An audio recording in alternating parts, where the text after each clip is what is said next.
Hello students, today we are going to revise our second chapter from history, class 9th, Socialism in Europe and the Russian Revolution. Till after February we have already revised in first part. After that we are going to revise today the revolution of October 1917. Lenin feared the provisional governments would set up a dictatorship. He persuaded Petrograd Soviet and Bolshevik party to agree on socialist seizure of power. The uprising began on 24th October. PM Kerensky had left the city to summon troops. Military men loyal to government seized the buildings of two Bolshevik newspapers. Military Revolutionaries Committee ordered to seize government offices and arrest the minister.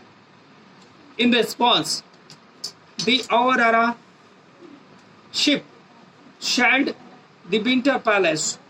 Other vessels took over military points. The city was under committee's control and minister had surrendered. The majority of all Russian Congress of Soviets approved the Bolsheviks' action. There was heavy fighting in Moscow and finally Bolsheviks controlled the Moscow-Petrograd area.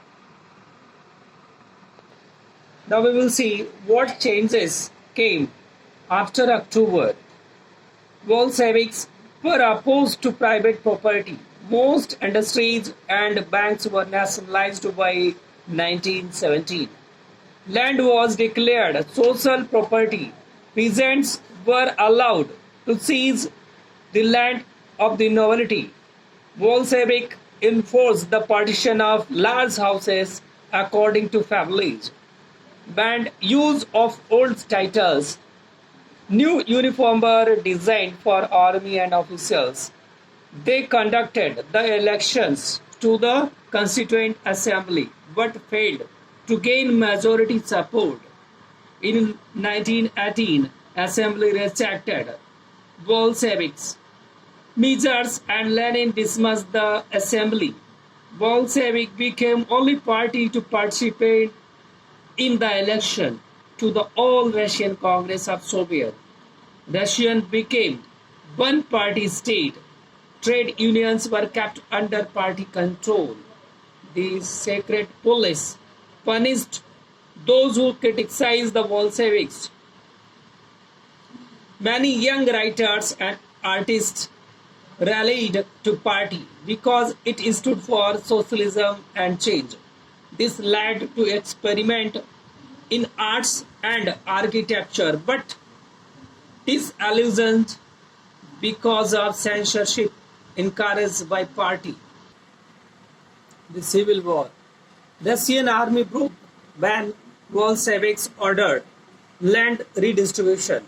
Non-Bolshevik socialists, liberals and supporters of autocracy commanded the Bolsheviks uprising during 1918 and 19. The Green Socialist Revolutionaries and Whites pro-Tsarist controlled most of the Russian Empire, backed by French, American, British and Japanese troops. Civil war took place between these troops and Bolsheviks. Supporters of private property among whites took steps with peasants who seized land. Such actions lead to the loss of support for non-Bolsheviks, and by 1920, Bolsheviks controlled most of the Russian Empire. They succeeded due to cooperation with non-Russian nationalism and Muslim jihadists. Bolsheviks colonialists massacred local nationalists in the name of the defending socialism in Central Asia.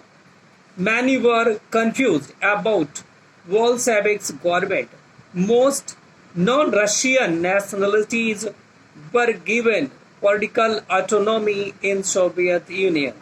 Combined with unpopular policies that Bolsheviks forced the local government to follow. Making a socialist society, Bolsheviks permitted peasants to cultivate the land that is socialized. A process of centralized, a process of centralized planning was introduced.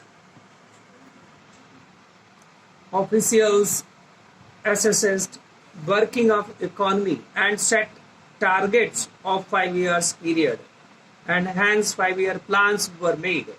Government fixed all prices to promote industrial growth, leading to economic growth. Industrial production increased. New factory cities set up.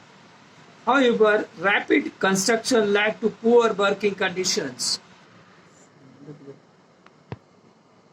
An extended schooling system developed and arrangements were made for factory workers and peasants. Churches were established in the factories. Cheap public health care was provided. The model living quarters were set up for workers. Stalinism and collectivization period of planned economy was linked with disasters of collectivization of agriculture. Grain supplies affected Stalin, who had the party after Lenin introduced from the emergency measures. Speculation has to be stopped and supplies confiscated. Due to shortage of grain, the decision was taken to collectivize farms. After 1917, land was given to peasants. As they could not be modernized, land was taken away and established state-controlled large farms. Bulk of land and implements were transferred to ownership of collective farms. Encouraged peasants resisted the authorities and destroyed fair livestock. Many were deported and exiled. In spite of collectivization, production did not increase, and devastating famine occurred when 4 million people died. Many criticized production of planned economy and consequences of collectivization, due to which they were imprisoned being innocent. The global influence in Russian Revolution and the USSR. In many countries, communist parties were formed. Many non-Russian from outside the USSR participated in the Conference of People of the East, and Bolshevik founded committed an international union of pro-Bolshevik socialist parties. The USSR had given socialism a global face by the time of Second World War. The style of government in the USSR was not in keeping with ideals of Russian Revolution, though its industries and agriculture had developed and poor were being fed. The essential freedom to its citizens was being denied. It was recognized that social ideals still enjoyed respect among Russians. Students, we have over our revision of this chapter. I hope you can understand nicely this chapter. If you have any doubt, then you can leave a comment on comment box.